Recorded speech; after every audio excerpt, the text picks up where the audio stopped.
Gaël Giraud, je suis l'ancien économiste en chef de l'Agence française de développement. Je suis directeur de recherche au CNRS. Je suis prêtre jésuite et je viens de soutenir une thèse de théologie, un doctorat de théologie au Centre Sèvres il y a 2 jours. Quel était le sujet de cette thèse, docteur? Le sujet, c'était composer un monde en commun et le sous-titre, c'était une théologie politique de l'Anthropocène.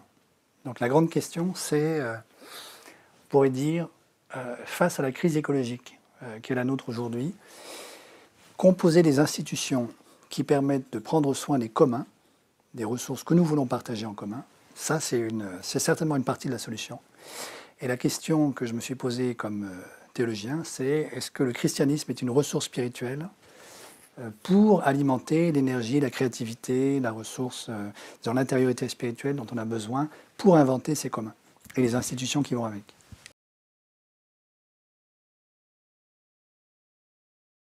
En fait, vous faites allusion à une enquête qui a été menée, qui vient d'être publiée par le consortium ICSJ, donc des journalistes d'investigation, qui montre qu'il y a 5 ou 6 banques sur la planète qui ont organisé de manière extrêmement systématique, depuis une trentaine d'années maintenant, du blanchiment d'argent sale sur la totalité de la planète. Là-dedans, vous retrouvez HSBC, JP Morgan, Deutsche Bank, c'est ça qui m'intéresse le plus. Les montants sont colossaux, on parle de plus de 2000 milliards de dollars, hein. C'est l'équivalent, c'est la taille en gros c'est l'ordre de grandeur du PIB français. Bon. Moi, ce qui m'intéresse le plus dans cette affaire, c'est Deutsche Bank. Pourquoi? Parce que ça fait des années que dans la sphère financière, beaucoup de gens soupçonnent Deutsche Bank de faire l'intermédiaire entre, par exemple, les oligarques russes et le monde occidental, sans que les autorités publiques allemandes n'aient jugé utile d'aller mettre leur nez là-dedans. Et donc c'est quelque chose d'assez à la fois intéressant, surprenant et très dérangeant, parce que ça veut dire qu'au cœur même de la sphère financière dans l'Union européenne, dans la zone euro, on a un acteur majeur qui s'appelle Deutsche Bank, qui est une des grandes banques systémiques de la zone euro, qui trafique avec les oligarques russes, qui fait du blanchiment d'argent sale depuis des années.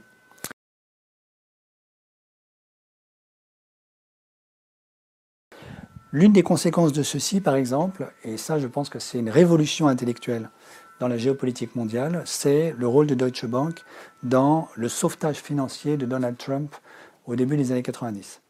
C'est quelque chose qui a été montré par un historien américain qui s'appelle Timothy Snyder, qui est prof à Yale et qui a écrit un bouquin que je vous recommande vraiment, que j'ai lu il y a 2 ans, qui s'appelle The Road to Unfreedom, donc le chemin de la servitude, où Snyder montre ceci. Au début des années 90, Trump était complètement défait financièrement, parce que vous savez que c'est un très mauvais businessman.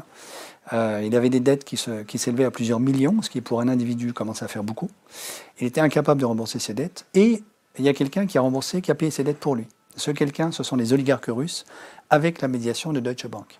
Tout ceci est parfaitement documenté par Snyder. Et donc la conséquence de ça, c'est qu'il est difficile aujourd'hui d'écarter l'hypothèse que Trump à son corps défendant ou non, peu importe la question de la conscience, serait piloté par les oligarques russes. Et donc maintenant, si vous avez cette clé de lecture... Un mot sur Poutine alors? Oui, alors la question c'est, derrière les oligarques russes, évidemment, il y a Poutine. Ce que montre Snyder, c'est que Poutine est un type extrêmement dangereux, dont l'idéologie politique aujourd'hui est inspirée par un gars qui s'appelle Ivan Alexandrovitch Ilyin, qui est le grand idéologue fasciste russe des années 20, et c'est lui qui a théorisé l'idée du panslavisme militarisé russe qui doit occuper la totalité de l'Europe. C'est ça, disons, l'arrière-fond idéologique de Poutine.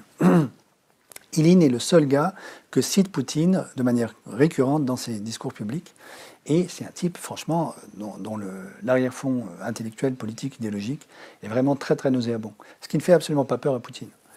Et donc ça jette une lumière assez intéressante sur, disons, la stratégie politique de Poutine, qui rend la chose assez compliquée. C'est-à-dire, je pense que nous, en France, on est habitués à penser le monde en termes de, il y a les pro-atlantistes, disons, d'un côté, et il y a les pro-russes de l'autre. Et en fait, la situation aujourd'hui est beaucoup plus compliquée que ça. Les anti et les anti. Voilà, exactement. Alors, c'est plus compliqué, pourquoi? Parce que d'un côté, la Russie, au fond, est une puissance moyenne. C'est une petite population, 150 millions d'habitants, tous massés à l'ouest de l'Oural. Donc c'est un petit pays, fondamentalement, la Russie, qui n'a plus du tout la puissance dont elle disposait à l'époque de l'Empire soviétique. Dans le même temps, c'est le seul pays dont on me dit, quand je discute avec les stratèges militaires, qu'il a une vraie stratégie au niveau mondial qui articule à la fois la propagande politique, le hacking informatique, la stratégie militaire. Et aujourd'hui, par exemple, au Moyen-Orient, ceux qui sont vraiment les maîtres du jeu sont les Russes aujourd'hui. Donc l'Occident a complètement perdu le contrôle de ce qui se passe au Moyen-Orient, y compris maintenant de ce qui se passe au Liban, à travers, disons, la position extrêmement dure du Hezbollah, donc de l'Iran, et donc, in fine, de la Russie. Donc ça veut dire, Poutine, d'un côté, est un type qui est inspiré par une idéologie fasciste de prise de contrôle sur l'Europe. Il n'a évidemment pas les moyens de cette politique aujourd'hui. Donc qu'est-ce qu'il fait? Ce qu'il fait, c'est qu'il essaie de contrôler son grand ennemi, qui est les États-Unis, en poussant depuis une trentaine d'années un gars complètement perdu qui s'appelle Donald Trump, qui est arrivé au pouvoir grâce à la manipulation des élections d'il y a 4 ans, et qui va essayer de refaire le coup en manipulant de nouveau les élections avec la complicité de la Russie. Le précédent, non pas Barack Obama, mais Bush, Ouais. il y avait aussi un petit micmac avec les élections, non? La Floride... Oui, tout à fait, c'est vrai. Donc c'est pas la première fois que les élections américaines sont probablement trafiquées.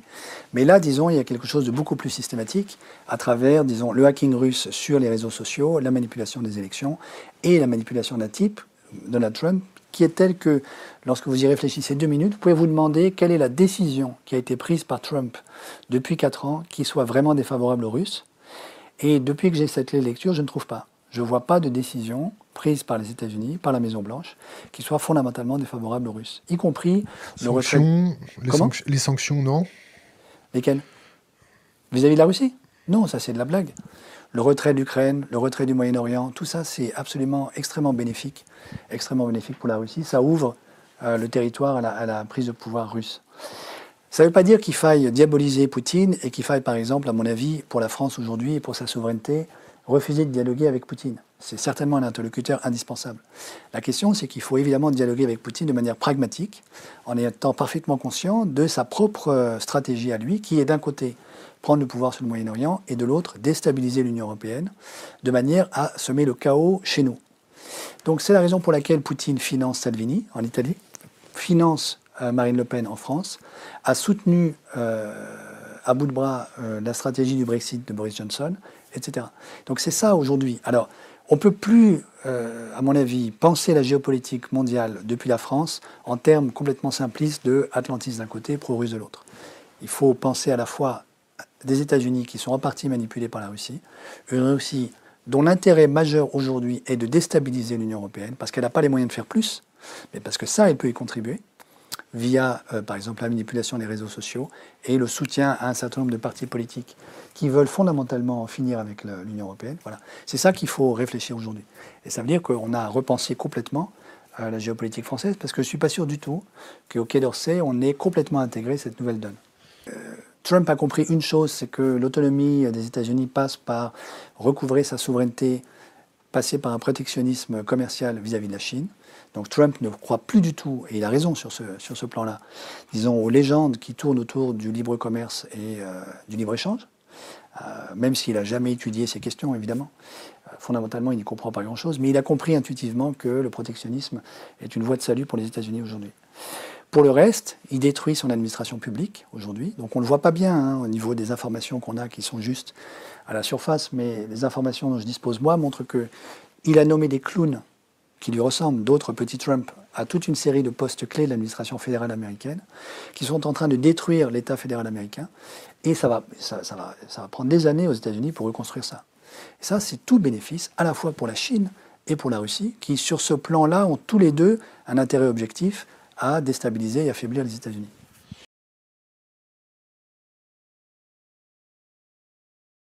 Le Quai d'Orsay vit une période difficile, c'est-à-dire il faut prendre conscience du fait qu'à l'intérieur de l'État français, il y a une guerre qui est livrée par Bercy, le ministère de l'Économie et des Finances, depuis des années contre le Quai, depuis plus d'une vingtaine d'années, qui a commencé notamment avec la suppression, par exemple, du ministère de la Coopération et le transfert des attributs du ministère de la Coopération à l'Agence française de développement, où j'ai travaillé, qui aujourd'hui a tous les attributs du ministère. Et donc ceci a permis de vider, en fait, le Quai d'Orsay d'une partie de ses attributions, ce qui fait qu'il y a un certain nombre de pays aujourd'hui dans l'hémisphère sud où le directeur de l'Agence française de développement, quelquefois, compte davantage que l'ambassadeur local. Et donc ceci fait que le Quai d'Orsay se vit aujourd'hui comme puni, pénalisé, négligé, ostracisé, méprisé dans l'administration française parce qu'il est en guerre intestine contre Bercy et que c'est une guerre que Bercy, dans la longue durée, est en train de gagner. Voilà. Donc je crois qu'il faut comprendre ça, c'est-à-dire que nos diplomates n'ont plus la reconnaissance sociale, politique, symbolique dont ils jouissaient jusqu'à la fin des années 90, sont en guerre contre l'imperium in imperio que constitue Bercy, et sont en passe de perdre cette guerre. Donc il y a un enjeu aujourd'hui qui est de revaloriser la fonction diplomatique, qui est de revaloriser la recherche intellectuelle stratégique sur la géopolitique. Je vous donne un exemple simple. Face à la Chine, lorsqu'Emmanuel Macron est allé rendre visite à Xi Jinping en janvier 2018, il s'est vu exposer la grande vision grandiose de Xi Jinping sur les routes de la soie. Bon, derrière le discours et la rhétorique sur la civilisation écologique chinoise, ce qui se cache derrière ceci, c'est simplement une stratégie extrêmement pragmatique de la part des Chinois de constituer des routes commerciales sur le long desquelles la Chine va rapatrier un certain nombre de ressources minières dont elle a besoin, de manière impérative, pour son propre équilibre intérieur, et par ailleurs essayer d'écouler une partie de son surplus industriel qu'elle n'arrive pas à faire absorber par ses classes moyennes. C'est tout. Il n'est pas question, à ma connaissance, pour la Chine, d'investir véritablement, par exemple, en Afrique, pour construire les infrastructures industrielles de l'industrialisation de l'Afrique de demain. Je ne crois pas du tout à ça. Lorsque la délégation présidentielle qui entourait Macron s'est vue exposer ce grand projet grandiose de la route de la soie, un certain nombre des fonctionnaires qui étaient là-dedans, ils sont venus me le raconter, ils m'ont dit, mais en fait, nous, la France, qu'est-ce qu'on avait à raconter par rapport à ça? C'est quoi le contre-récit français face à la vision des routes de la soie? On n'en a pas aujourd'hui. Et donc ça signale, disons, un défaut de réflexion stratégique de fond en France sur la vision du monde qu'on est capable de proposer comme alternative aux routes de la soie. Et si le grand récit chinois des routes de la soie n'a pas de contre-récit, il va finir par s'imposer dans les têtes et dans les imaginations. Ce qui est déjà en partie en train d'arriver, me semble-t-il, dans un certain nombre d'imaginaires des élites qui discutent dans les salons parisiens. J'entends de plus en plus, au fond, nous sommes tous chinois, une bonne dictature à la chinoise, c'est pas si mal que ça. Vous voyez, il y a une espèce de, disons, d'état d'esprit collaborationniste qui est en train petit à petit d'émerger, qui me paraît extrêmement dangereux, qui est absolument contraire à la souveraineté française, et qui, à mon avis, est en train de grandir. Pourquoi? Parce qu'il y a un vide en face du grand récit des routes de la soie, qui fait qu'actuellement, on n'est pas capable d'articuler un contre-récit.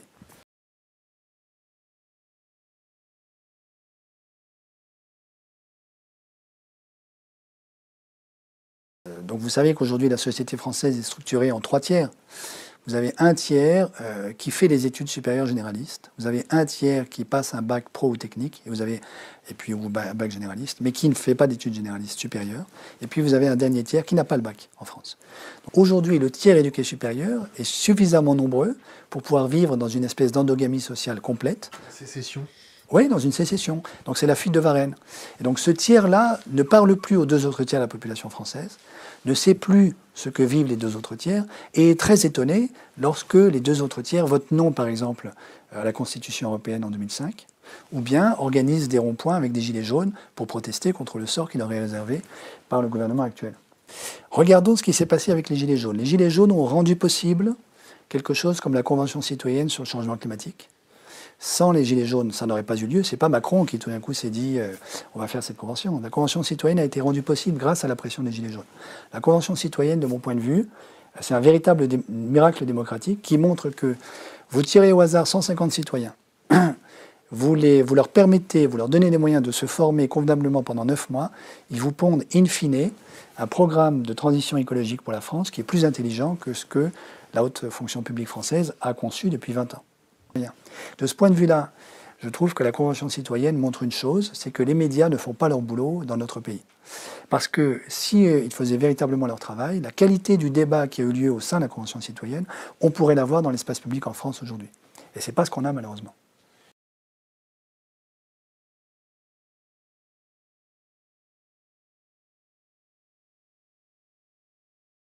Très friande de passer à la monnaie électronique. Je ne sais pas si vous avez repéré cette affaire.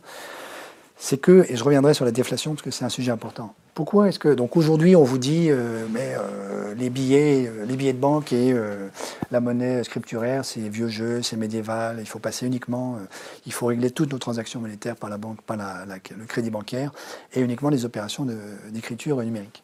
La raison de ceci, c'est la situation très paradoxale dans laquelle nous sommes aujourd'hui, qui est que nos banques donc, se font payer par la BCE pour emprunter à la BCE. Premièrement, évidemment, elles ne reportent pas ça du tout sur leurs clients, c'est-à-dire qu'elles ne payent pas leurs clients pour que les clients leur empruntent. Donc Évidemment, elles se font des marges colossales, puisqu'elles sont payées pour emprunter avec de l'argent qui vont leur permettre de créer de la monnaie pour prêter à leurs clients à taux positif, cette fois-ci. Également, on dit elles se font les couilles en or. On pourrait dire ça. D'un autre côté, symétriquement, en miroir, nos banques, parce qu'elles savent qu'elles sont assez peu fiables, vont mettre beaucoup d'argent en dépôt à la BCE, dans le bilan de la BCE. Pour ça, normalement, elles devraient être rémunérées par la BCE. Mais comme la BCE, précisément, les paye pour leur emprunter, la BCE, très logiquement, parce que l'équilibre de son bilan en dépend, demande aux banques de payer pour avoir le droit de mettre en dépôt de l'argent à la BCE. Donc c'est le monde à l'envers, c'est-à-dire en fait elles mettent en dépôt, elles doivent payer, et elles empruntent, elles sont payées pour ça. Mais du coup ça déplaît aux banques. Elles sont très contentes d'être payées pour pouvoir emprunter. En revanche, elles ne sont pas du tout contentes de devoir payer pour mettre de l'argent en dépôt à la BCE. Du coup, l'idée géniale qui leur est venue, c'est de dire on va faire payer par nos clients le coût que ça nous coûte à nous de mettre de l'argent en dépôt à la BCE. Et comment on va faire? On va faire payer nos clients sur les comptes des dépôts de nos clients chez nous. Donc ça veut dire que vous, lorsque vous recevez votre salaire le 25 du mois, si vous êtes salarié, le 26, la banque va pouvoir vous dire, écoutez, voilà, vous avez quand même de la chance de pouvoir mettre votre argent en dépôt chez moi, je vais vous prélever une petite somme, qui au début évidemment va être infinitésimale pour éviter que vous souffriez trop,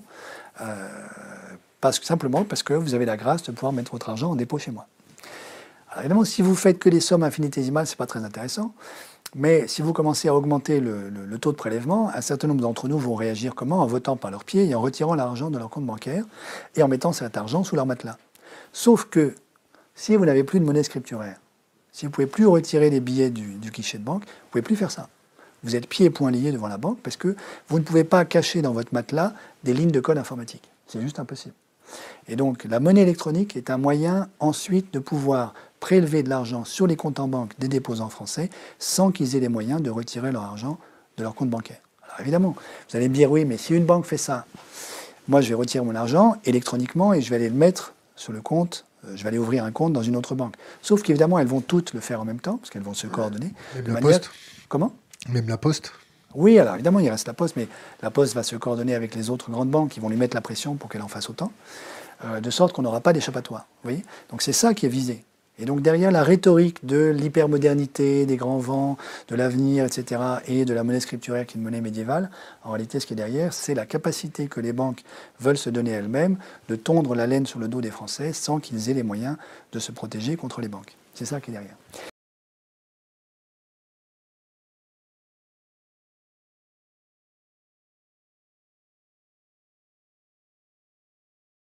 Et donc je redis ce que j'ai déjà dit dans beaucoup d'enceintes, que le problème de la zone euro aujourd'hui, ça n'est pas la dette publique, mais c'est la dette privée. On a beaucoup trop de dettes privées. Et à l'issue du confinement, la dette publique française va augmenter. On va passer de 99% du PIB de dette publique à probablement 120, peut-être 125% du PIB de dette publique. Mais du côté de la dette privée, c'est bien plus grave. Avant le confinement, on était à 130%. Je n'ai pas les chiffres sur ce que ça peut être à l'issue du confinement, mais ce sera très probablement au moins du 150%. Et de ce point de vue-là, le plan de relance français ne va pas améliorer les choses, parce qu'une bonne partie du plan de relance français, c'est de la dette. C'est du prêt accordé par l'État français aux entreprises dont la dette va continuer d'augmenter.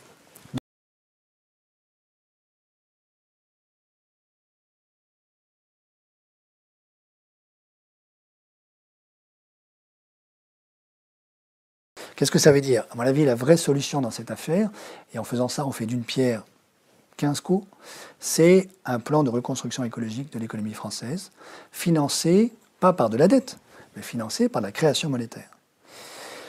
Qu'est-ce que c'est que cette affaire? C'est, si on veut que l'économie française soit résiliente à l'impact du dérèglement climatique dans les années qui viennent, et contrairement à ce que croient certains aujourd'hui, la France ne sera pas du tout épargnée par l'impact du dérèglement climatique. La montée du niveau de la mer, on a des scénarios maintenant de plus de mètres à la fin du siècle. Ça veut dire une destruction d'une bonne partie du littoral français. Je discutais encore il n'y a pas très longtemps avec Hervé Le Treut, donc un grand climatologue français, qui me disait d'ici 2050, donc c'est juste après-demain, d'ici 2050, la banlieue de Montpellier sera les pieds dans l'eau. Tout ça. Oui, la Camargue va disparaître, etc. Enfin, je veux dire, c'est une transformation. La salinisation des sols. Tout à fait. Et donc, c'est une transformation drastique, à la fois de la géographie et de l'économie française qui nous attend dans les années qui viennent. Donc, si on veut éviter ça, il faut un plan de reconstruction écologique du pays qui coûte de l'argent, mais qu'il ne faut pas financer par de la dette, qu'il faut financer par de la création monétaire, ou bien, alternative très intéressante à mon avis, mais qui revient à peu près au même, par l'annulation de la dette publique au bilan de la Banque Centrale Européenne. Donc je dis peut-être un mot là-dessus parce que ça a été extrêmement polémique depuis quelques mois. Disons qu'on m'a accusé de promouvoir de l'économie vaudou. Voilà. Qui Moi, des gens comme Jean Pisani-Ferry, Agnès Benassi-Kéré, qui est la nouvelle chef économiste du Trésor. Donc l'idée est la suivante. La Banque Centrale Européenne, depuis au moins 2009, et en fait de manière systématique depuis 2015, rachète des titres de dette publique auprès des banques privées. Donc comment ça se passe? Vous avez une adjudication du Trésor, l'État émet de la dette publique. Une banque, par exemple BNP Paribas, achète ces titres de dette publique et les titrise, c'est-à-dire les transforme en un actif financier qu'on peut échanger sur les marchés financiers et les revend immédiatement à la Banque Centrale Européenne. Pourquoi? Parce que la BCE s'est engagée à le faire, moyennant une petite commission. De sorte que la BCE possède à son bilan aujourd'hui l'équivalent de 2200 milliards d'euros de dette publique de pays de la zone euro. Et pour la France, c'est 420 milliards. Donc ce n'est pas des petites sommes. Donc ma proposition, mais c'est la proposition qui est défendue par l'Institut Rousseau, Nicolas Dufresne, Alain Grandjean a pris position en faveur de cette idée-là, Jésabel Coupé-Soubeyran, Laurence Cialom, etc. Notre proposition, c'est de dire, écoutez, la seule banque qui peut aujourd'hui accuser le coup de faire des grosses pertes sur son bilan, c'est la Banque Centrale Européenne, ce sont les banques centrales, tout simplement parce qu'une banque centrale peut créer de la monnaie pour se recapitaliser elle-même. Ce qu'une banque de second rang, une banque privée, ne peut pas faire. Donc vous savez qu'une banque privée crée de la monnaie tous les jours. Quand elle accorde un crédit, elle crée de la monnaie. En revanche, elle est obligée de créer de la monnaie statutairement pour un client extérieur à elle-même. Elle ne peut pas créer de la monnaie pour se sauver elle-même. Elle ne peut pas être à elle-même son propre client. Imprimer. Elle ne peut pas imprimer pour se sauver. C'est la raison pour laquelle il y a des banques qui font faillite. Monter des Paschi di Siena, etc. En revanche, la Banque centrale, elle peut le faire. Et donc, il y a un rapport de la BRI, la Banque de règlements internationaux, qui est la Banque centrale des banques centrales à Bâle, qui réexplique à ceux qui n'auraient pas compris qu'une banque centrale a le droit de créer de la monnaie pour se recapitaliser elle-même. Autrement dit, le scénario est le suivant. Aujourd'hui, la BCE a 2200 milliards de dette publique de la zone euro dans son bilan. Elle accepte l'annulation de cette dette, donc le non-remboursement de cette dette. Elle fait une perte de 2200 milliards. Aujourd'hui, ses fonds propres, c'est 10 milliards d'euros. Donc c'est ridicule, c'est rien du tout. Donc il ne faut pas croire une demi-seconde que la stabilité et la fiabilité de l'euro dépendent des fonds propres de la BCE. Pour une zone dont le PIB est de 14 000 milliards, ce n'est pas les 10 milliards de fonds propres de la BCE qui garantissent la fiabilité de l'euro. Elle fait une perte de 2200 milliards sur son bilan. Donc elle a des fonds propres qui font moins 2190 milliards d'euros. Et bien qu'est-ce qu'elle fait? Elle crée, c'est une pure opération d'écriture qui ne coûte rien à personne, zéro à qui que ce soit. Elle crée la quantité qui va bien pour se recapitaliser elle-même et de nouveau avoir, admettons, 10 milliards d'euros de fonds propres.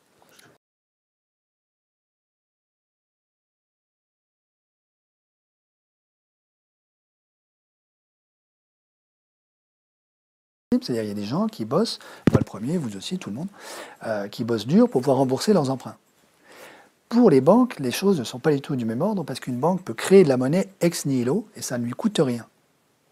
Et donc, la grande différence, c'est que lorsqu'une banque elle-même emprunte, et les banques empruntent tous les jours, c'est pas du tout la même chose que pour un particulier qui, lui, doit travailler dur pour rembourser une banque. Alors, donc je réexplique un tout petit peu. Le système monétaire, dans un pays comme la France, il est construit à deux niveaux. Imaginez que vous avez le mont Olympe. En haut du mont Olympe, vous avez Zeus. Zeus, c'est la BCE. Et puis en bas du mont Olympe, vous avez les dieux. Les dieux, ce sont les banques. Et puis vous avez le reste de la plaine de la Grèce antique. Ça, c'est vous et moi. Atlas et Axis, c'est ça? Voilà, par exemple. Alors, les dieux et Zeus, qui est le dieu des dieux, échangent entre eux avec une monnaie que ni vous ni moi n'avons jamais vue, qui s'appelle la monnaie banque centrale. Cette monnaie n'arrive jamais dans l'économie réelle. Donc elle n'arrivera jamais dans votre poche, elle n'arrivera jamais dans votre compte bancaire. Elle est piégée dans ce qu'on appelle le marché interbancaire et elle sert à réguler les transactions entre les banques et avec la Banque Centrale Européenne. Donc lorsqu'on dit la Banque Centrale Européenne imprime des milliers de milliards, en fait c'est l'argent en monnaie banque centrale que crée la Banque Centrale Européenne. Ça ne lui coûte rien, c'est une pure opération d'écriture. Il faut un peu d'électricité pour faire fonctionner l'ordinateur. Et puis il faut payer quelqu'un qui tape sur un clavier. Mais c'est tout. Cet argent-là autorise les banques, donc les dieux du mont Olympe, à discuter avec les humbles mortels que nous sommes, qui nous n'avons pas le pouvoir de création monétaire, via par exemple de la création monétaire pour accorder un crédit. Donc lorsque je vais voir mon banquier et que je lui demande un emprunt pour acheter par exemple un appartement, ce qui fait que je vais devoir bosser dur toute ma vie pour rembourser mon emprunt, le banquier, qu'est-ce qu'il fait? Il ne va pas voir dans les sous-sols de la banque s'il a suffisamment de billets de banque pour me prêter. Il va regarder si je suis solvable et si c'est intéressant pour lui de créer de la monnaie ex nihilo pour moi. Ça ne lui coûte rien. Et s'il me dit non, il me dit non, ma bonne dame, je ne peux pas vous prêter parce que vous savez, les temps sont durs, la monnaie, on ne trouve pas ça sous le pas d'un cheval, etc. En fait, il me raconte des salades. Tout ce qu'il veut me dire, c'est qu'il ne veut pas me prêter parce que je ne suis pas un client intéressant pour lui. Soit qu'il estime que je ne sois pas solvable, soit qu'il estime que pour que je sois solvable, il va être obligé de me prêter à un taux d'intérêt qui ne l'intéresse pas. Ceci est un secret bien gardé, c'est-à-dire que j'ai donné pas mal de conférences grand public. Lorsque j'explique ça au grand public, les gens comprennent qu'en réalité, leur banquier peut créer de la monnaie ex nihilo demain matin, et donc regardent leur banquier avec un tout autre regard que celui qu'ils avaient précédemment. C'est une espèce de mythe qui est entretenu savamment dans l'opinion publique, qui est que les banques ne sont pas des banques. Les banques sont des intermédiaires financiers qui vous prêtent de la main gauche ce qu'elles empruntent de la main droite. C'est pas vrai. C'est comme ça que c'est formalisé dans les modèles standards des économistes, où il n'y a pas de banque, où il n'y a que des intermédiaires financiers qui prêtent de la main gauche ce qu'ils empruntent de la main droite. Une banque, ça ne fonctionne pas du tout comme ça. Une banque, c'est une institution financière qui a reçu du roi le droit régalien de frapper monnaie, et donc qui peut créer de la monnaie. Alors, une fois qu'on a compris ça... On n'a plus droit et qu'on en est avec l'euro, c'est ça? Pardon? Qu'on n'a plus droit et qu'on est maintenant avec l'euro. Voilà, exactement. Le traité de Maastricht, qu'est-ce qu'il a fait? C'est qu'il a supprimé des mains de l'État le pouvoir de création monétaire, qui était le droit régalien de frapper monnaie, pour le confier de manière exclusive à la Banque Centrale Européenne du côté public. Donc du côté de la sphère publique, il ne reste plus qu'un seul acteur qui a le droit de frapper monnaie, c'est la BCE, qui est réputée indépendante à l'égard des États. Et puis du côté de la sphère privée, il ne reste plus que les banques privées qui peuvent créer de la monnaie. De sorte que les citoyens, vous et moi, on a été expropriés du pouvoir souverain de contrôle de la monnaie. Raison pour laquelle, par exemple, on voit dans la société civile l'émergence de toute une série de monnaies complémentaires, des monnaies locales. Dans la Creuse, par exemple, il y a des monnaies locales qui apparaissent. Et ça traduit quoi? À Guéret. À Guéret, exactement. Ça traduit quoi? Ça traduit la nécessité pour les communautés locales de se réapproprier le pouvoir monétaire. Et donc de créer des monnaies locales qu'ils vont pouvoir faire développer, faire prospérer pour les usages dont ils ont besoin aujourd'hui. Et par exemple, en Grèce, au moment de l'explosion de la crise grecque, entre 2010 et 2015, vous avez eu une explosion du nombre de monnaies locales en Grèce parce que les gens n'avaient plus accès à l'euro. L'euro était devenu une monnaie rare, et donc ils créaient des monnaies locales.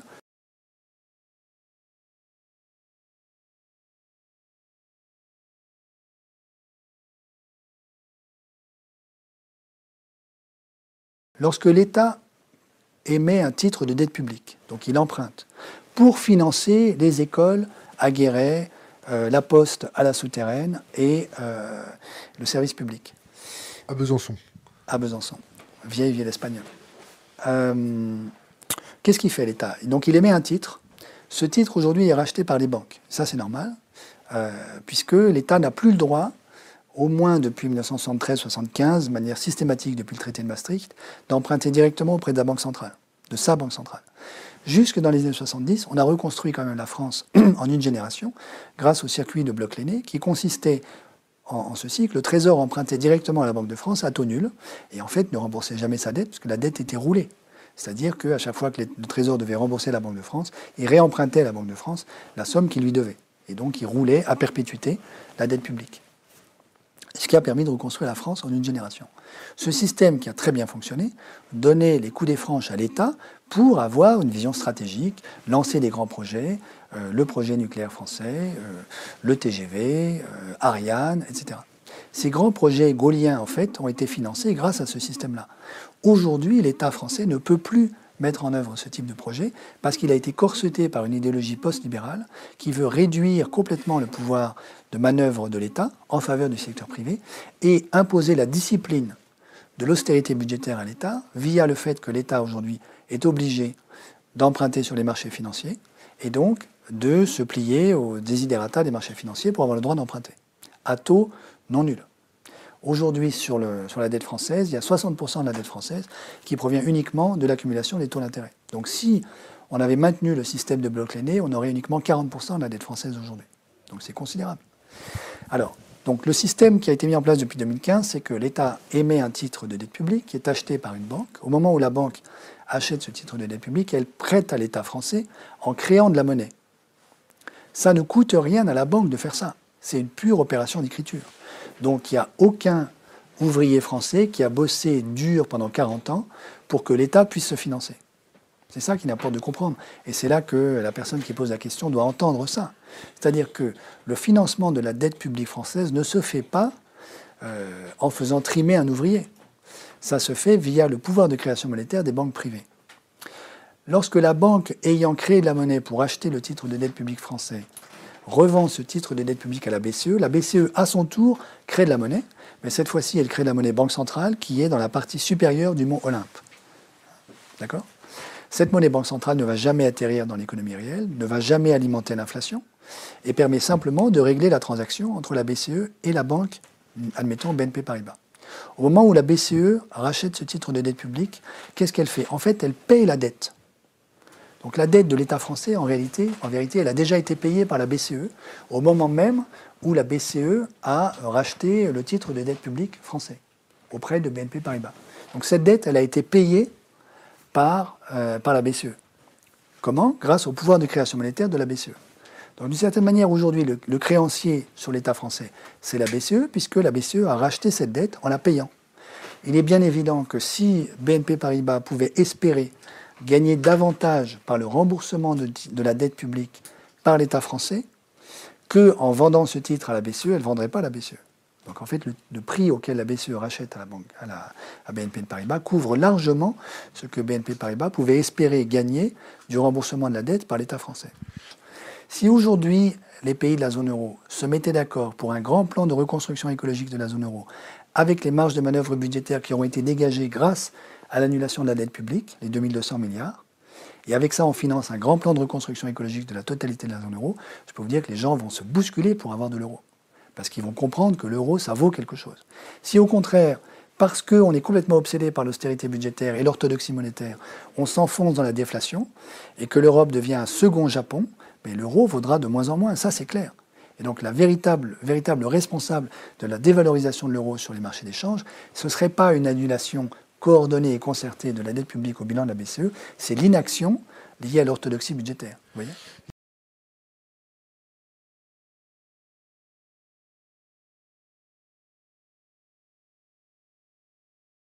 En fait, il y a énormément d'espèces de lieux communs qui sont répétés à droite et à gauche sans beaucoup d'esprit critique. Et c'est là qu'à mon avis, un certain nombre de journalistes pourraient faire davantage leur travail.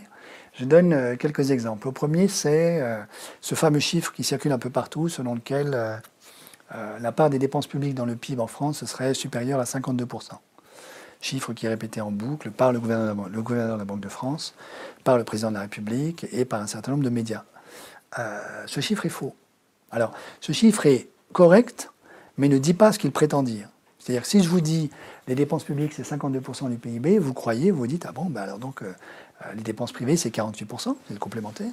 Et donc la France, c'est pas très loin de Pyongyang, quoi. C'est la Corée du Nord. C'est-à-dire on est étouffé par la dépense publique et ces millions de fonctionnaires qui ne travaillent pas, etc., etc. C'est ça l'imaginaire qui est véhiculé par ce chiffre. Or, la vérité, c'est que les dépenses privées rapportées au PIB, c'est plus de 200% du PIB. Et donc, si je fais la somme, j'obtiens plus de 250% du PIB. Donc là, vous dites, il y a quand même un problème, parce que la somme fait plus de 100%. Donc, ça veut bien dire que les 52% ne correspondent pas à ce que je m'imagine devoir être dans le PIB. L'astuce provient du fait que le PIB n'est pas la somme des dépenses d'une économie, qui fait plus de 250% du PIB, mais c'est la somme de ce qu'on appelle les valeurs ajoutées. Lorsque vous faites une dépense, que vous soyez une entreprise ou un ménage, il y a une partie de cette dépense qui n'est pas de la valeur ajoutée. Vous n'avez pas créé de la valeur. Vous remboursez juste, par exemple, la consommation intermédiaire qui vous a permis de produire un produit. Lorsqu'une entreprise vend un produit et fait un chiffre d'affaires sur ce produit, une partie de ce chiffre d'affaires sert à rembourser la consommation intermédiaire. Ça ne fait pas de la valeur ajoutée. Vous voyez ? Il faut déduire ça du profit pour calculer la valeur ajoutée de l'entreprise. Donc, si vous regardez la contribution de la dépense publique à la valeur ajoutée dans l'économie française, vous trouvez 22%, et non pas 52%. Et c'est très normal, il vous reste 78% de contribution du secteur privé à la valeur ajoutée française. Ces 22%, si vous retirez même la dépense liée à la défense, à l'armée française, vous trouvez 19%, 18-19%. Et ce chiffre est stable depuis les années 80. Donc premièrement, ce n'est pas vrai qu'il y a une explosion de la dépense publique. Deuxièmement, c'est pas vrai qu'on se rapproche de Pyongyang. En fait, en vérité, la dépense publique est insuffisante en France. Et troisièmement, parce que nous, les Français, on adore se faire mal et se comparer avec les Allemands. Alors évidemment, à chaque fois, j'entends, mais regardez, la dépense publique allemande, c'est beaucoup moins que la dépense publique française. Et en fait, la contribution à la dépense publique en Allemagne au PIB allemand, c'est 18-19%. La différence avec nous, c'est que nous, on a une armée. Voilà. Et on a une bombe. Et on a une bombe, etc. Voilà. Et donc, en réalité, si on compare ce qui est comparable, on est exactement au même niveau que nos amis allemands. Donc, c'est pas vrai qu'il y a une dépense publique pléthorique en France avec des fonctionnaires qui ne fichent rien. Et de l'autre côté du Rhin, une espèce de surefficacité de la fonction publique.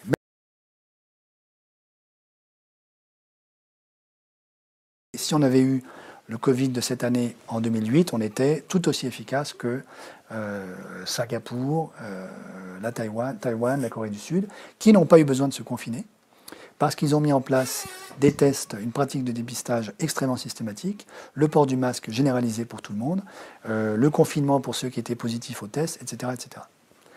Simplement, depuis 2007, cette idéologie post-libérale qui habite une partie de nos esprits fait qu'un certain nombre de gens très peu éclairés se sont dit « Ah oui, mais en fait, des stocks de masques, c'est nul, c'est de l'argent perdu, c'est de l'argent qui dort, c'est de l'argent public qui ne sert à rien. Éliminons ces stocks de masques. » Cette assurance. Éliminons cette assurance, exactement. Donc on a éliminé nos assurances au motif qu'il faut faire du profit à court terme le plus vite possible et le plus possible dans des chaînes de valeur internationales à flux tendu. C'est ça l'idéologie qui nous tue aujourd'hui. Donc, face à la question de la pandémie, en fait, en France, nous, effectivement, on est en short dès le mois de février, alors qu'en fait, le virus circule probablement depuis le mois de décembre, peut-être même avant. L'Islande a fait des tests de dépistage un mois avant qu'il y ait le premier cas positif qui apparaisse en Islande. Nous, on a commencé à faire des dépistages plusieurs jours, voire plusieurs semaines après que les premiers cas en fait positifs fussent apparus en France, si on avait fait des tests de dépistage. Et donc aujourd'hui, c'est une des raisons pour lesquelles c'est pas impossible qu'on se paye une deuxième phase de confinement à cause de la deuxième vague qui est en train de gonfler petit à petit. Donc j'entends que le gouvernement serait en train de réfléchir à un confinement parisien entre le 15 octobre et le 15 novembre à peu près, si on n'arrive pas à juguler cette deuxième vague et si de nouveau nos services de réanimation sont dépassés, comme ça risque d'être le cas, puisqu'on n'est toujours pas en train de mettre en œuvre des stratégies de dépistage efficaces et systématiques en France. On a pris du retard sur le traitement d'autres patients, qu'on a pris du retard, qu'on va peut-être se taper une épidémie de grippe en plus d'une épidémie de Covid. Tout à fait. À ce sujet, c'est pas indifférent de dire d'ailleurs que le confinement probablement va tuer davantage que le virus lui-même, à cause de tous les patients qui souffraient de tout à fait autre chose, qu'on n'a pas pu soigner dans les hôpitaux, parce que nos hôpitaux étaient débordés et complètement accaparés par la question du coronavirus, à cause par exemple de toutes les maladies mentales qu'on n'a pas pu traiter et qui se sont aggravées pendant le confinement. Je discutais pas plus tard qu'hier avec une psychanalyste qui me disait des choses très intéressantes. Elle me disait qu'elle était très inquiète à l'idée d'un deuxième confinement et que elle, ce qu'elle avait observé pendant le premier confinement, c'était la tentation très très forte chez une partie des Français et des Françaises d'une espèce de régression intra-utérine, c'est les mots qu'elle a utilisés. De la cabane. Le syndrome de la cabane. Voilà, vous êtes bien dans votre petite cabane, et finalement, l'altérité comme telle finit par vous faire peur. Et ça, c'est la mort de l'humanité. Il faut comprendre ça. C'est extrêmement grave comme situation. Donc moi, je pense qu'il faut tout faire pour éviter le confinement, non pas en sacrifiant les personnes qui vont mourir, mais en mettant en place une stratégie de dépistage et évidemment de port du masque extrêmement systématique, ce que le gouvernement français ne fait toujours pas aujourd'hui. Il y a une partie de la jeune génération aujourd'hui qui nous fait un procès à ma génération et à la génération du dessus sur le thème, vous, les OK boomers, tout ça, vous avez eu la belle vie pendant des décennies, vous nous livrez une terre qui est relativement inhabitable, en tout cas qui risque de l'être si on continue, dans une société qui va être criblée de dettes, pas de dettes publiques, c'est pas le problème fondamental, mais de dettes privées, dans une société dans laquelle le marché du travail est tellement dégradé qu'on n'aura pas de boulot, et dans laquelle on n'a pas d'actifs. Donc on est la génération ninja. No income, no job, no asset. Et c'est pour ça que vous avez pas de no income, pas de revenus, no job, pas de travail, et no asset, pas d'actifs. Donc c'est pour ça que vous voyez des comportements du type suicidaire chez un certain nombre de jeunes, des comportements dépressifs, addictifs, des jeunes femmes qui se prostituent. Donc vous avez une explosion aujourd'hui de la prostitution estudiantine et de la prostitution infantile, de mineurs qui se prostituent, qui explose en ce moment. qui fait les délices d'une génération complètement dévoyée, pour qui c'est une bonne affaire, mais qui est en train de détruire une génération. Donc je pense que... Et alors en plus, la question du confinement a été vécue par une partie de ces jeunes comme on nous sacrifie pour protéger la génération du dessus. Oui. Donc je crois qu'il faut entendre tout ça. Il faut absolument que collectivement on décide de donner sa chance effectivement à la jeune génération. Le seul moyen de le faire, à mon avis, c'est de mettre en œuvre ce grand plan de reconstruction écologique dont je parlais tout à l'heure, qui est un vrai projet de société, qui peut créer des emplois pour les jeunes, rassurer, donner un cap, donner du sens, un horizon, et nous sortir de la panne de sens dans laquelle on est enfermé aujourd'hui.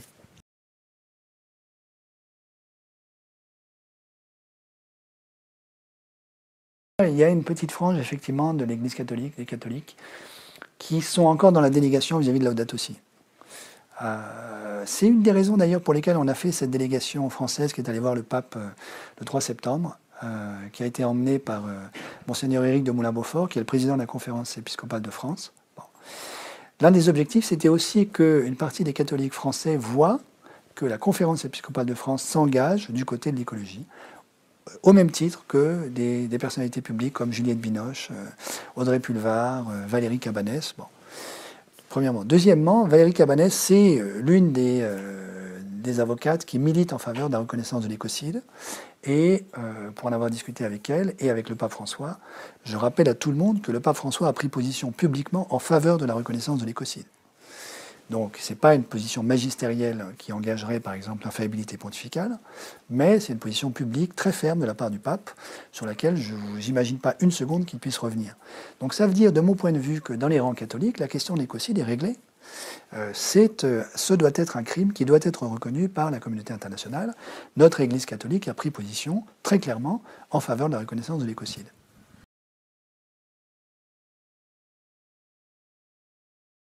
Le règlement climatique et écologique qui continue de saper progressivement les écosystèmes naturels qui nous font vivre, à commencer par le littoral français, le manque d'eau en milieu rural français. Vous savez qu'il y a des projections qui ont été faites par WRI, qui est un grand think tank à Washington, the World Resource Institute, qui montre qu'on pourrait manquer au moins de 40% d'accès à l'eau potable en France en 2040. 2040, c'est quand même juste après-demain. Et ça, c'est la fourchette basse. Il se pourrait que ce soit davantage. Ce qui veut dire que la plainte chronique qu'on entend aujourd'hui de la part d'un certain nombre d'agriculteurs français en milieu rural qui disent « il n'y a plus d'eau », cette plainte, on va l'entendre tous les ans maintenant, très probablement. Et par ailleurs... De façon beaucoup plus violente. Et de façon plus violente, parce que vous et moi, on peut vivre quelques jours sans électricité, mais personne ne peut vivre sans eau. Donc ces questions-là vont en plus continuer de saper les écosystèmes naturels qui nous font vivre. Là-dessus, pour continuer de se faire peur, il faut ajouter la perspective possible d'un krach financier, qui n'est pas du tout exclu. Donc on est aujourd'hui au sommet d'une bulle financière absolument gigantesque, beaucoup plus grande que celle de 2008, qui a été essentiellement alimentée ces dernières années par les politiques monétaires non conventionnelles des banques centrales, qui ne savent pas quoi faire parce qu'elles se disent « si j'arrête le robinet, la bulle explose ». Pourquoi? Parce qu'il y a un certain nombre d'investisseurs privés qui sont surendettés, qui se sont endettés pour pouvoir profiter de la hausse du prix des actifs financiers, et qui, si on arrête la manne monétaire qui inonde aujourd'hui les marchés interbancaires, donc pas nos comptes en banque à nous, mais les marchés interbancaires, donc la partie supérieure de l'Olympe dont je parlais tout à l'heure, si on arrête cette manne monétaire-là, ces investisseurs-là ne peuvent plus rembourser leurs dettes, et donc sont obligés de vendre leurs actifs financiers pour rembourser leurs dettes. S'ils vendent leurs actifs financiers, le cours des actifs s'effondre et on a un krach financier. Il y a déjà eu des frémissements assez inquiétants la semaine dernière, à Wall Street, et donc ça traduit une très grande nervosité des marchés financiers. On ne peut pas exclure qu'il y ait un krach financier dans les semaines qui viennent. Je ne suis pas en train de vous prédire qu'il va y avoir un krach financier, je suis juste en train de dire que ça ne peut pas être exclu. Donc, d'une certaine manière, on peut avoir la tempête parfaite, c'est-à-dire l'accumulation de tous ces chocs externes. Ouais, voilà. Je ne vois pas de préparation de la part du gouvernement français face à ce type de scénario, alors que le principe de prudence le plus élémentaire et le souci de maintenir la souveraineté de la France devraient nous inciter aujourd'hui à prendre ce type de scénario au sérieux et à nous préparer à ça. Je ne suis pas sûr du tout que le gouvernement actuel s'y prépare.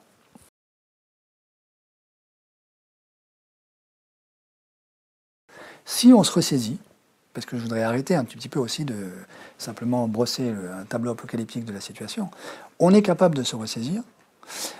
La Convention citoyenne, à mon avis, l'a de nouveau démontré, c'est-à-dire qu'il y a une conscience très très vive, à mon avis, au sein de la population française, de la gravité de la situation, y compris la gravité de la situation écologique.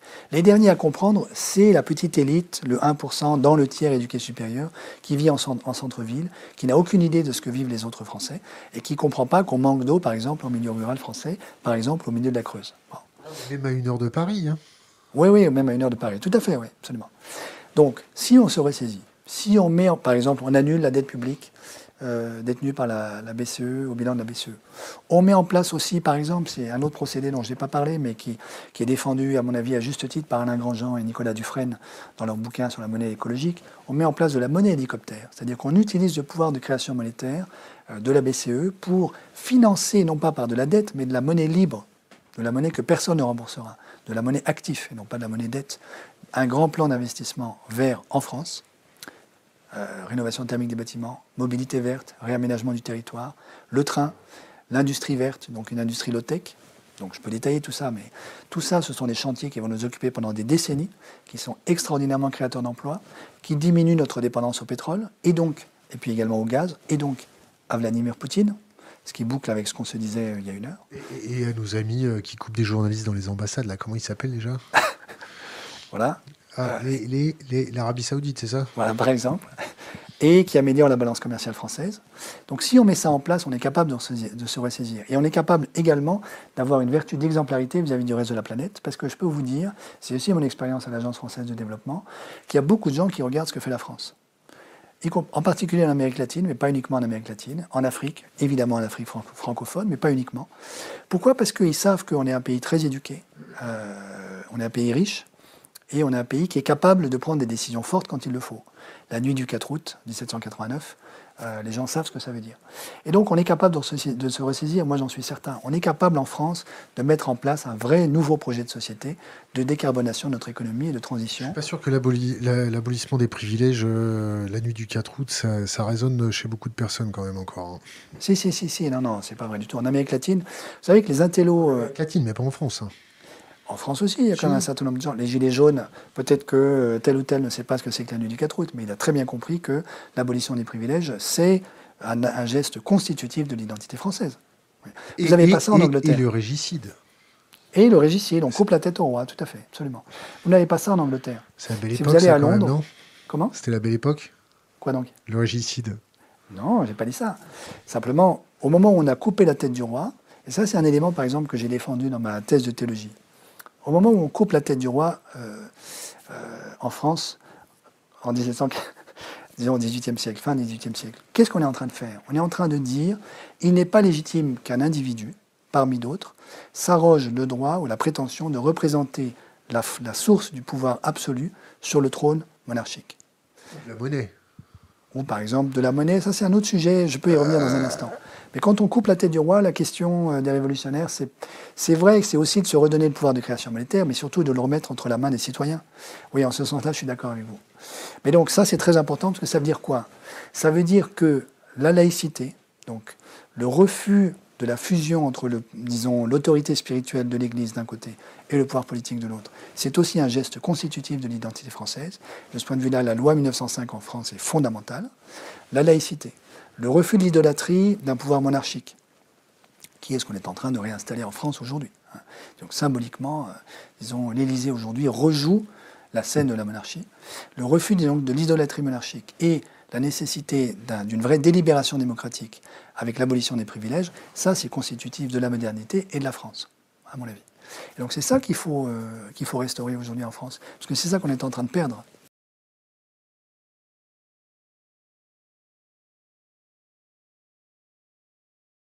C'était quoi votre sujet de thèse déjà? Composer un monde en commun, c'est-à-dire redonner le pouvoir à tous de contribuer à la construction du monde et d'un monde commun partagé avec tous. Et le titre, c'était? Composer un monde en commun, une théologie politique de l'Anthropocène. Une théologie politique, c'est quoi? C'est une forme de propagande? Non, pas du tout. Une théologie politique, c'est une réflexion sur la conséquence politique de ce que l'expérience chrétienne peut apporter en termes spirituels. Autrement dit, je peux expliquer un tout petit peu cette affaire-là. Au XIXe siècle, on a eu, surtout du côté protestant, l'idée que l'expérience de foi, l'expérience spirituelle, c'était une expérience privée qui ne regarde chaque individu que le dimanche matin quand il va à la messe et chez soi quand il fait sa prière. Moi, je ne crois pas du tout à ça, et ce n'est pas ça la grande tradition chrétienne. La grande tradition chrétienne, c'est que l'expérience chrétienne est une expérience spirituelle de libération à l'égard de toutes les idolâtries politiques qui nous maintiennent dans la servitude. Et la dernière grande expression de ça, ça a été la théologie de la libération en Amérique latine, qui a beaucoup œuvré pour lutter contre les juntes militaires qui avaient pris le pouvoir dans un certain nombre de pays d'Amérique latine. Je donne un exemple, ce n'est pas un jésuite, mais le dominicain Henri Burin-Desrosiers. Personne n'est parfait. Hein. Non, mais c'est un grand monsieur, le dominicain Henri Burin-Desrosiers, avait été un avocat au Brésil qui, pendant toute sa vie, a lutté pour la cause des paysans sans terre dépossédés par la junte militaire brésilienne. Bon, ça, c'est la grande idée de la théologie de la libération, mais fondamentalement, c'est la grande idée du christianisme, qui est que l'expérience spirituelle, c'est pas un petit truc dans ma bulle et dans ma régression intra-utérine favorisée par le confinement, c'est une expérience de libération qui a des conséquences politiques. Et donc la pointe de ma thèse, c'est de dire la modernité que les Français inventent avec d'autres, mais auxquelles ils contribuent de manière massive au XVIIIe siècle, c'est une expérience chrétienne fondamentalement. L'évangile a quelque chose à voir avec la démocratie, parce que l'évangile n'est pas compatible avec l'idolâtrie de la monarchie et du corps du roi siégeant sur le trône. Et la meilleure preuve de ceci, c'est ce qu'on lit dans les évangiles, ce que j'ai expliqué dans ma thèse, notamment dans l'évangile de Luc, au moment d'un récit qui n'est pas très connu, qui s'appelle le récit de l'Ascension. Le Christ, le Messie, ressuscite, rencontre ses apôtres, et ses apôtres lui disent bon, est-ce que c'est maintenant qu'enfin tu vas rétablir la monarchie davidique, la royauté, et bouter hors de Palestine, ou hors, disons, de la Judée romaine, le pouvoir romain. Parce que c'était ça la grande attente messianique du judaïsme du 1er siècle, c'est-à-dire le Messie devait libérer Israël de l'oppression romaine. Et le Christ refuse de faire ça. Il refuse de s'asseoir sur le trône de David et il disparaît dans le ciel. Et donc l'interprétation que j'en propose, c'est de dire le Christ, le Messie pour les chrétiens, a refusé de s'asseoir sur le trône.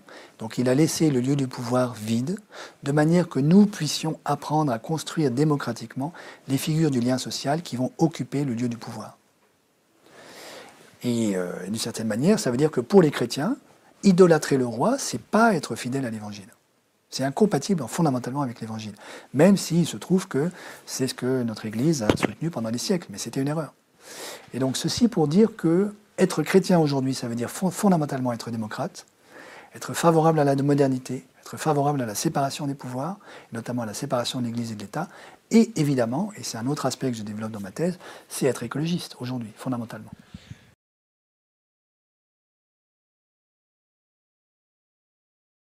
Une banque comme BNP Paribas a un bilan dont la taille est du même ordre de grandeur que le PIB de la France.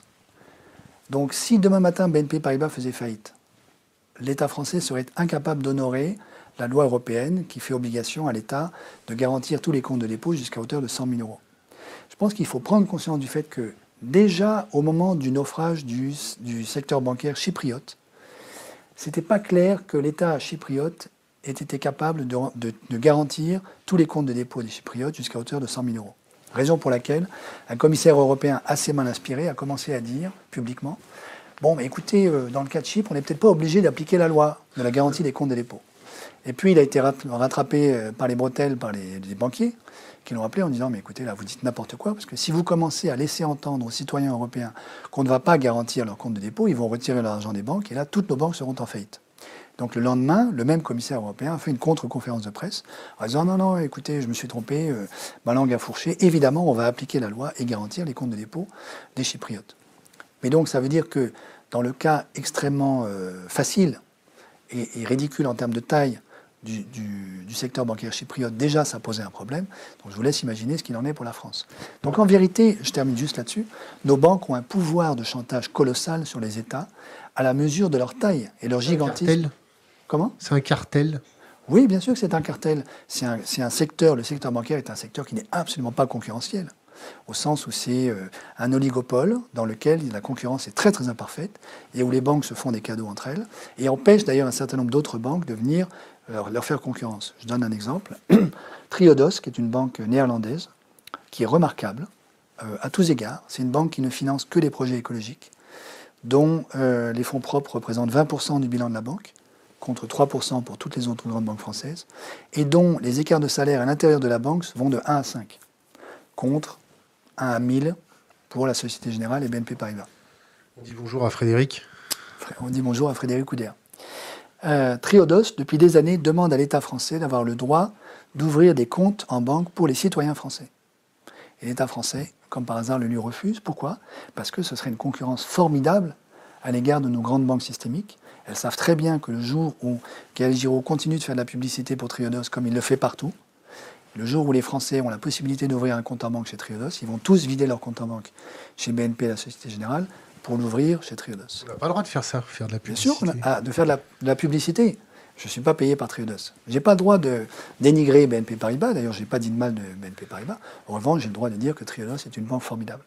Mais vous voyez, ceci pour dire que l'État français refuse d'octroyer à Triodos le droit d'accueillir des comptes de dépôt pour éviter qu'elle fasse concurrence à nos grandes banques nationales. Ce qui est un des symptômes du fait que le secteur bancaire est tout sauf un secteur concurrentiel.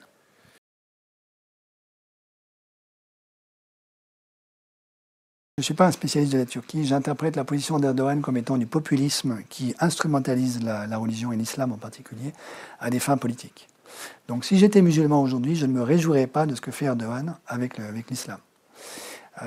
Maintenant, en tant qu'Européen, ma position, c'est que nous devrions avoir une position beaucoup plus ferme avec la Turquie, dans la mesure où la Turquie aujourd'hui exerce un pouvoir de chantage colossal avec les migrants qu'elle contient dans son pays et qu'elle est prête à lâcher, entre guillemets, sur l'Europe. Et donc, d'une certaine manière, la Turquie est en train de négocier ça avec nous, en nous disant « Ah, mais si vous ne faites pas, si vous m'énervez, si vous ne faites pas ce que je vous demande, moi je lâche le 1,5 million de réfugiés que je suis capable d'envoyer sur l'Europe continentale. » Face à ceci, à mon avis, l'Europe devrait parler d'une voix beaucoup plus forte, d'une voix unie, pour avoir une position politique ferme vis-à-vis d'Erdogan, ce qui n'est pas le cas aujourd'hui.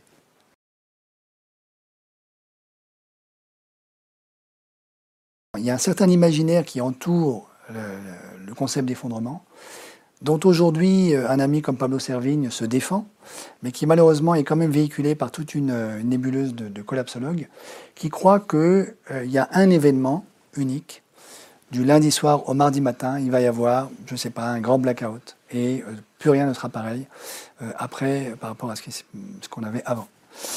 Cet imaginaire-là, de la grande bifurcation, je n'y crois pas une seconde. C'est-à-dire que ce que nous vivons aujourd'hui, c'est toute une série d'effondrements partiels qui ont déjà eu lieu, qui sont en cours. Si vous regardez par exemple l'effondrement de la biodiversité en Europe, la disparition des insectes, la disparition des oiseaux, ça c'est des vrais effondrements, partiels, pas complets mais partiels. Le manque d'eau progressif, c'est des effondrements. La destruction d'une partie du couvert végétal dans certaines zones, c'est des effondrements partiels, etc. Si vous regardez, je pense que ce qui est derrière l'imaginaire de l'effondrement 0,1, du lundi soir au mardi matin, c'est en fait un imaginaire anarchiste qui n'est pas celui de Pablo Servigne, mais c'est un imaginaire anarchiste qui se dit inconsciemment, en fait, ce que la politique n'a pas réussi à faire, la nature va le faire, c'est-à-dire abattre notre grand ennemi qu'est l'État. Donc en vérité, une partie de nos amis collapsologues sont des anards qui rêvent de la disparition de l'État et qui s'imaginent qu'après le grand soir, tout ira mieux. On pourra faire des barbecues sympas dans les jardins partagés. Mon expérience à moi, c'est que les pays dans lesquels les États ont failli, c'est terrible. Regardez ce qui se passe aujourd'hui au Liban. Les gens ont faim à Beyrouth, en ce moment, à l'heure où nous parlons. Regardez ce qui se passe dans le Sahel. Le Mali est un État failli aujourd'hui. Le Burkina Faso est en train de s'effondrer, etc. Ce sont des lieux qui, en fait, n'ayant plus de structure publique, avec un État de droit qui s'impose, avec une loi qui s'impose à tous, ce sont des régions qui vivent une espèce de régression majeure vers un système tribal. C'est une reféodalisation de ces sociétés qui est tout sauf sympathique. Regardez à quoi ressemblait l'Europe après l'effondrement de l'Empire romain au VIe siècle et avant la grande réforme grégorienne du XIe siècle, pendant 5 siècles, l'Europe franque, c'est pas très sympathique. Voilà, et donc je crois que donc la réponse c'est je ne crois pas à l'effondrement avec un E majuscule. En revanche, je pense qu'il faut être extrêmement attentif au fait qu'il y a une accumulation d'effondrements partiels qui deviennent en partie irréversibles, parce que s'il y a trop d'effondrements, on n'est plus capable de revenir en arrière. C'est ça, à mon avis, l'enjeu fondamental.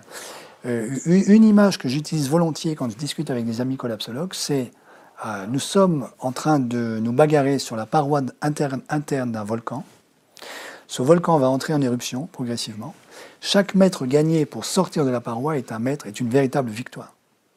Parce que l'un des défauts aussi de l'imaginaire collapsologique, c'est que ça nous dépossède de toute initiative, ça nous démobilise. En fait, c'est du 0-1, donc écoutez, comme on n'arrivera pas à résoudre complètement la question écologique, ça ne sert à rien, abandonnons-nous à l'effondrement et on fera des barbecues après. Vous voyez. Donc il faut sortir de cette démobilisation-là et se dire chaque mètre gagné sur la paroi du volcan est une victoire et donc il faut avancer.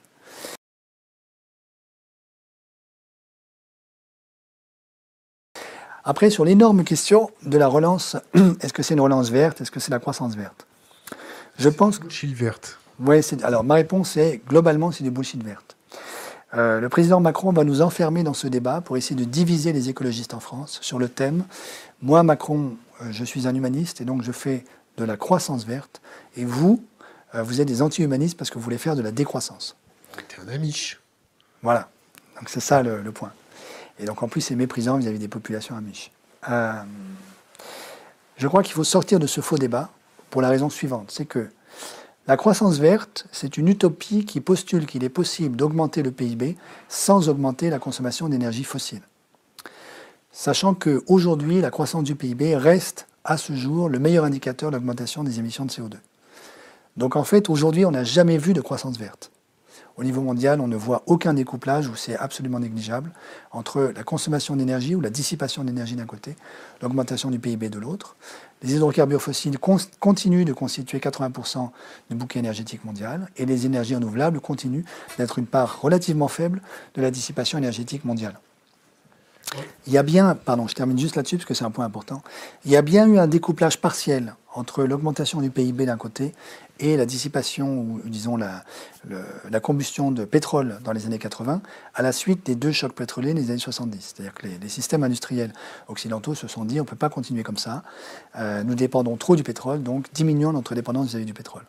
Donc ça veut dire qu'on est capable de réduire en partie notre dépendance à l'égard d'un certain type d'énergie. Par exemple, le pétrole. Mais ce qu'on a fait, c'est qu'à l'époque, on n'a pas substitué au pétrole un autre type d'énergie plus propre. On a additionné au pétrole qu'on brûlait déjà d'autres types d'énergie. Donc ce qu'on a su faire dans le passé, c'est uniquement de l'additionnalité. Ce qu'il faut faire aujourd'hui, c'est de la substitution. Il faut remplacer la combustion du charbon, du pétrole et du gaz par des énergies renouvelables, ce que nous ne faisons pas, ou très peu. Il n'y a pas d'énergie renouvelable. Oui, alors évidemment, en termes thermodynamiques, aucune énergie est parfaitement renouvelable, je suis bien d'accord, puisque l'entropie continue d'augmenter. Mais on s'entend sur le terme énergie renouvelable. L'éolien, le solaire, c'est des énergies qui n'ont pas les mêmes impacts en termes carbone que le charbon, le pétrole et le gaz. Donc c'est ça l'enjeu. Après, en termes purement thermodynamiques, je suis d'accord, bien sûr. Mais donc, juste pour terminer, est-ce qu'il faut faire de la relance verte et est-ce qu'il faut croire en la croissance verte? Ma réponse est non. Mais de toutes les manières, le sujet, c'est même plus celui-là, puisque vouloir faire de la croissance du PIB ne devrait pas être un objectif de politique publique en France aujourd'hui. Le PIB est un très mauvais indicateur de tout ce que vous cherchez. Si je fais un accident sur l'autoroute, j'augmente le PIB. Si je pollue une rivière, j'augmente le PIB, etc. Et je pourrais multiplier la drogue. Si je prends de la drogue, d'une certaine manière, probablement, c'est pas complètement clair. Ça dépend. Est-ce que c'est un circuit... Est-ce que c'est blanchi par des banques? Alors, si c'est blanchi par des banques, il faudrait regarder. Mais disons que si c'est le circuit informel, ça ne se voit pas dans les statistiques du PIB. Bien que, par exemple, l'OCDE, en 2014, ait proposé qu'on introduise la prostitution dans le PIB pour gonfler le PIB. Bon, je referme cette parenthèse. Le point, c'est de dire l'augmentation du PIB ne garantit plus aujourd'hui la création d'emplois. Malheureusement, depuis les années 90, on est capable de faire de la croissance et de l'augmentation du PIB sans augmenter l'emploi. Donc, l'impératif social aujourd'hui, c'est de créer des emplois. On va perdre 1 million d'emplois supplémentaires cette année. Donc, la grande préoccupation des Françaises et des Français aujourd'hui, c'est de retrouver un job, et de retrouver un job qui ait du sens, et pas un bullshit job au sens du regretté David Graeber. Or, le gouvernement va nous dire, eh bien, pour créer des emplois, moi j'augmente le PIB, et donc je fais de la croissance verte, et donc je suis un écolo humaniste. Et là, le raisonnement est faux. C'est-à-dire que pour créer des emplois, on n'a pas besoin de se donner comme indicateur le PIB, on peut se donner simplement la création d'emplois telle qu'elle. Et ce n'est pas ce qu'est en train de faire le gouvernement aujourd'hui. Par exemple, le plan de relance français lui-même se donne comme objectif de créer moins de 200 000 emplois. C'est ridicule, on est en train d'en perdre 1 million. Pour 100 milliards d'euros. C'est pas mal, non? Mais non, c'est rien du tout. On pourrait faire beaucoup, beaucoup mieux. Rien que la rénovation thermique des bâtiments permettrait de créer au moins 500 000 emplois, voire 1 million en 3 ou 4 ans. Donc on peut faire beaucoup, beaucoup mieux que ce que propose le gouvernement, qui en fait, sous couvert de faire un plan de relance, fait en vérité un plan d'austérité budgétaire. Sur les 100 milliards du plan de relance, il y en a 40 qui proviennent de l'Union budgétaire, de l'Union européenne, qui ne viennent pas de l'État français. Et sur les 60 restants, il y en a 30 qui étaient déjà budgétés. Donc, ils ne sont pas de la nouvelle monnaie. Sur les 30 milliards restants, il faudra regarder en détail dans le projet de loi finances qui aura été déshabillé pour habiller Pierre. Puisque ce gouvernement-là s'est rendu spécialiste dans la technique budgétaire de déshabiller Paul pour habiller Pierre. Et donc, pardon ? Ou Jacques. Ou Jacques, oui. Ça dépend de l'apôtre qui vous intéresse. Et donc, ce qu'il faut regarder de près, c'est cette question-là. Et donc, moi, je veux dire, le gouverneur de la Banque de France nous a prévenus pendant l'été, il nous a dit « Ah, on atteint les 120% du PIB de dette publique, c'est trop. Donc maintenant, il faut faire de l'austérité budgétaire. » Troïka. Voilà, exactement. La Troïka, c'était quoi? C'était une bande de cavaliers qui venaient... C'était les huissiers de justice? C'était quoi? Non, c'était la Commission européenne, c'était la BCE et c'était le FMI qui ont cassé, détruit la société grecque au motif qu'il fallait faire de l'austérité budgétaire. Ce qui a été complètement contre-productif, puisque finalement, ça n'a pas réduit le ratio dette publique sur PIB en Grèce, qui est toujours de 180% aujourd'hui. Entre-temps, le PIB grec a été amputé de 25%. On a tué les Grecs et on a cassé la société grecque pour plusieurs décennies.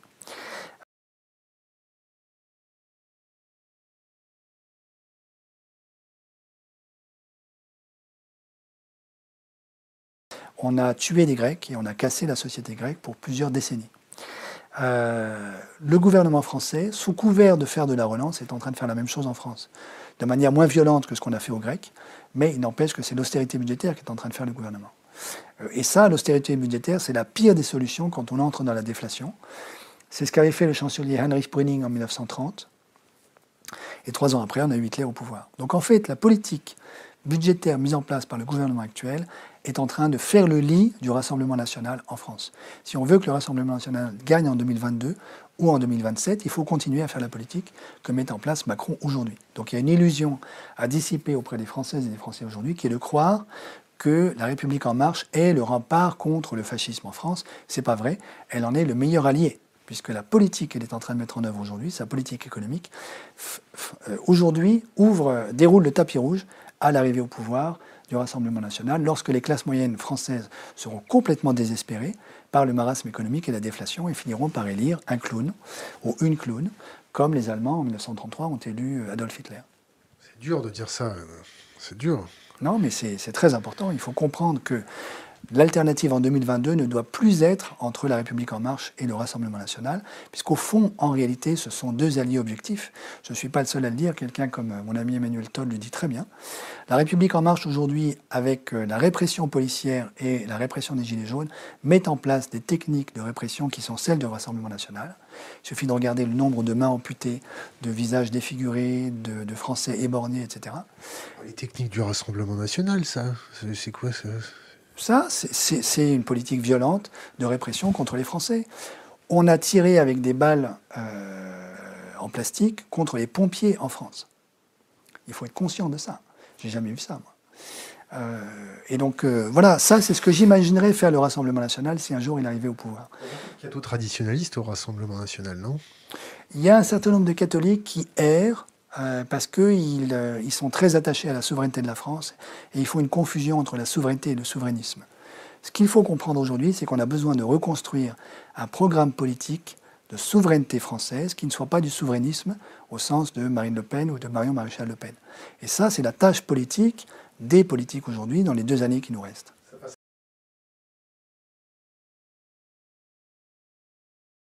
Ça passera par un Frexit?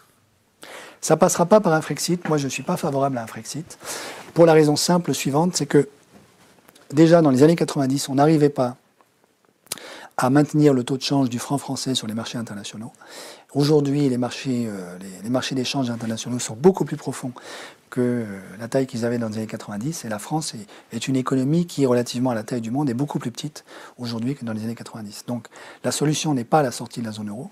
La solution, c'est une redéfinition des institutions européennes, éventuellement la scission de la zone euro en 2 zones, un euro sud, un euro nord, qui pourrait arriver si l'Italie refusait de se voir imposer un plan d'austérité budgétaire analogue à celui de la Grèce, mais certainement pas un Frexit.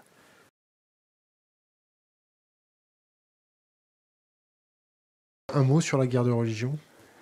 Qu'est-ce que tu veux que je te dise sur la guerre de religion? Est-ce que les musulmans vont se fâcher avec les chrétiens? Est-ce que les chrétiens vont se fâcher avec les musulmans? Moi, je crois pas du tout. Oui, je peux dire un mot là-dessus.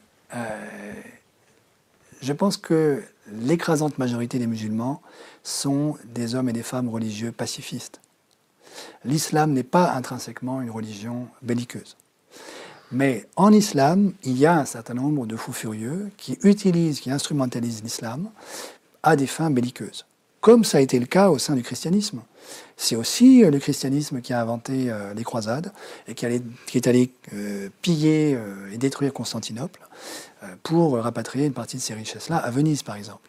Si vous vous promenez sur la place Saint-Marc, la Piazza San Marco, à Venise, vous y retrouverez les richesses qui étaient en fait à Constantinople et que les Européens de l'Ouest, les croisés, sont allés piller à Constantinople. Donc l'islam n'a pas le monopole de la violence. Le christianisme a aussi malheureusement été capable de cette violence. Et le christianisme a dû apprendre à traverser cette tentation de la violence pour devenir, ce qu'il n'est pas encore complètement aujourd'hui, il doit continuer de l'apprendre, c'est un apprentissage qui n'est jamais terminé, devenir une religion de paix. L'islam doit faire cette même traversée.